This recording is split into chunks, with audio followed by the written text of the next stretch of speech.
fighting against Nukies, you may feel powerless, or that you just don't have any options as a general person on the station. Well, even as a gray shirt with no access to any real materials, you can competently fight back against people significantly more geared than you if you play your cards right.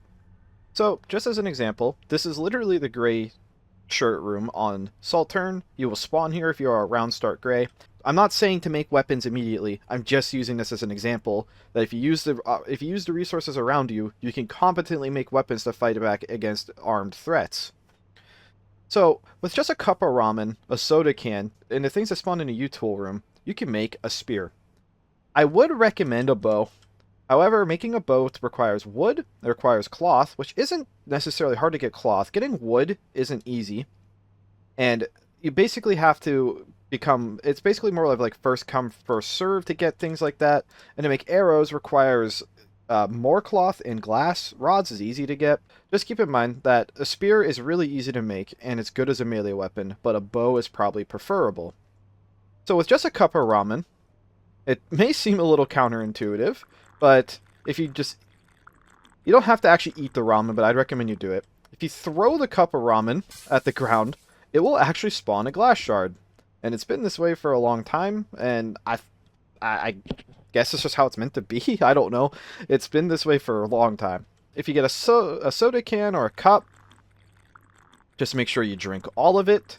You do not want anything in your soda. If you can get access to a fuel tank, that's fantastic. They're pretty common. They're in maintenance. They're oftentimes in these storage rooms. Getting access to welding tanks is easy. Next, all you need is low voltage cables. You only need 2, but getting a whole cable coil is really easy typically. They're almost always still in the U-tool machines. Or if you find an electrical box, there will always be 10 inside, and that's all you need as well. And realistically, you probably want a screwdriver, but you don't necessarily need a screwdriver. Like, you could break things like tables to get the steel out of them if you just don't have the tools to get to disassemble chairs and such. I'd probably encourage you to try to get a screwdriver, but all you need is this one piece of steel.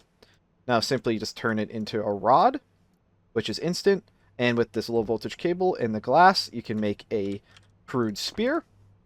And the crude spear is a very formidable weapon.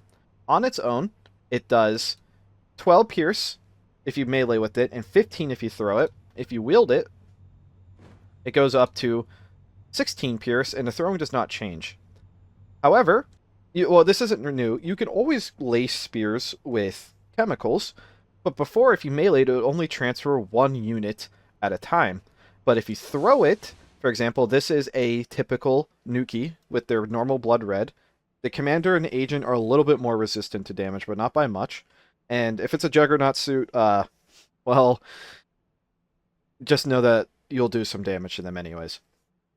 Just by throwing a singular spear into a nuclear operative with just welding fuel and very common resources, the piercing damage is not incredible, but you do an additional poison damage as well.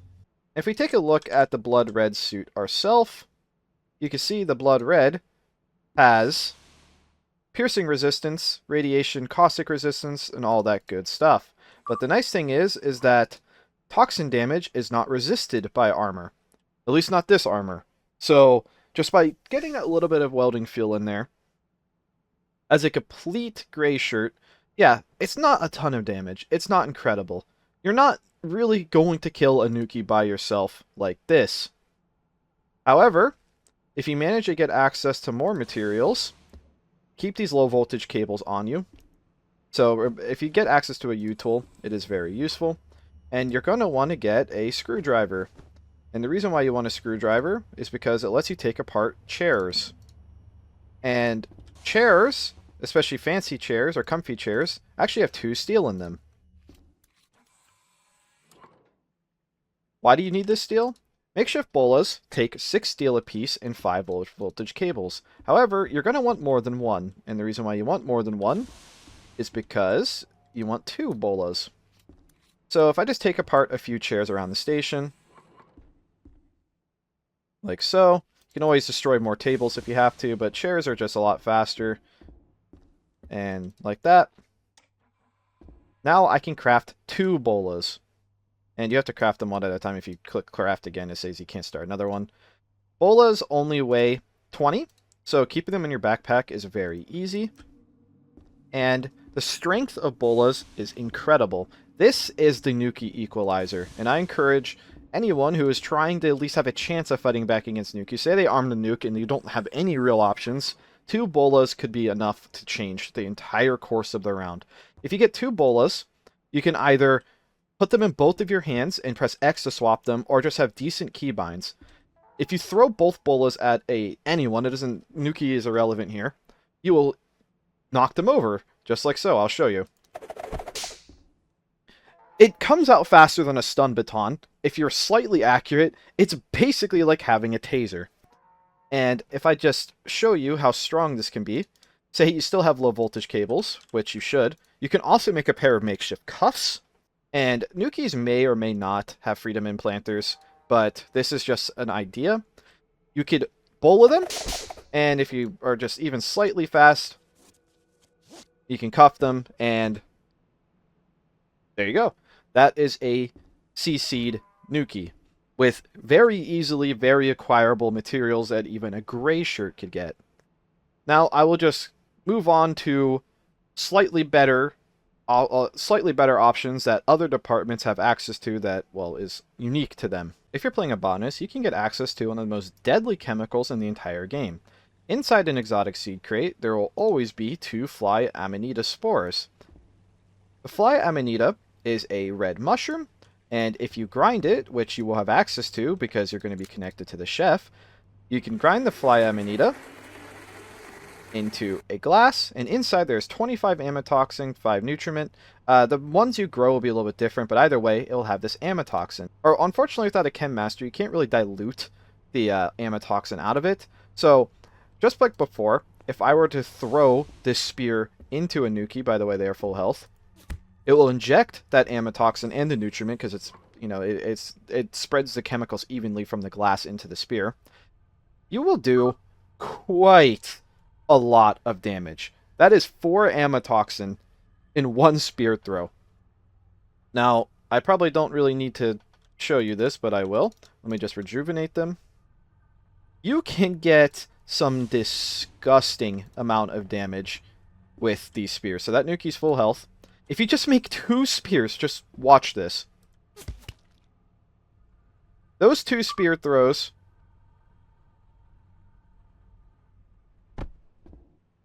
as you can see, will result in their death from full HP. Just to make this abundantly clear how powerful this is. By the way, you can do this with a bow and arrow, so if you can make a bow and arrow, which is way easier to make a bow and arrow as a botanist than almost any other role, because you could just grow the wood. A Juggernaut suit, which is the strongest normally acquirable armor in the game, is no match against you. You just gotta give it a second. Like, you can literally, if you land those 2 spears, just run. Because even a full health Juggernaut suit will take 100 damage and die from just from 2 amatoxin spears. And Nukies have a really, really hard time curing poison. So it's a double whammy on that one. Botany is terrifying to fight against. Chemist and Scientist will have easy access to this one. All you need to do is get a piece of 2 plasma, a grinder, and a beaker. Grind the plasma.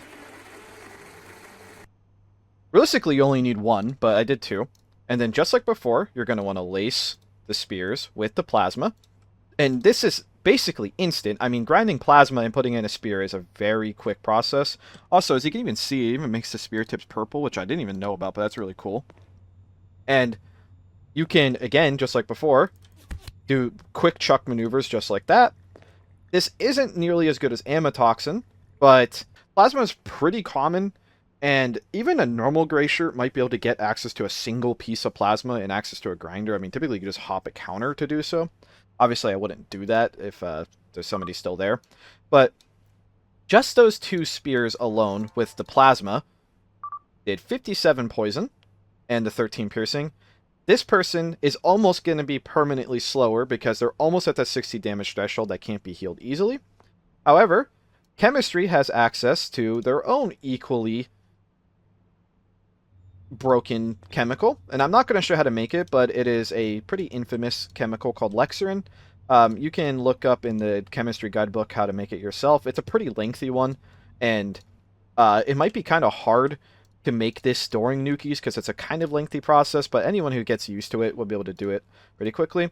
So just to show you that they are healed, chemistry also has access, and by extension science, because science can just research chem dispensers, and if you have them up before Nukies show up, you could easily make this yourself. You just need plasma, that's the only real material, but that's why I'm doing it after the plasma.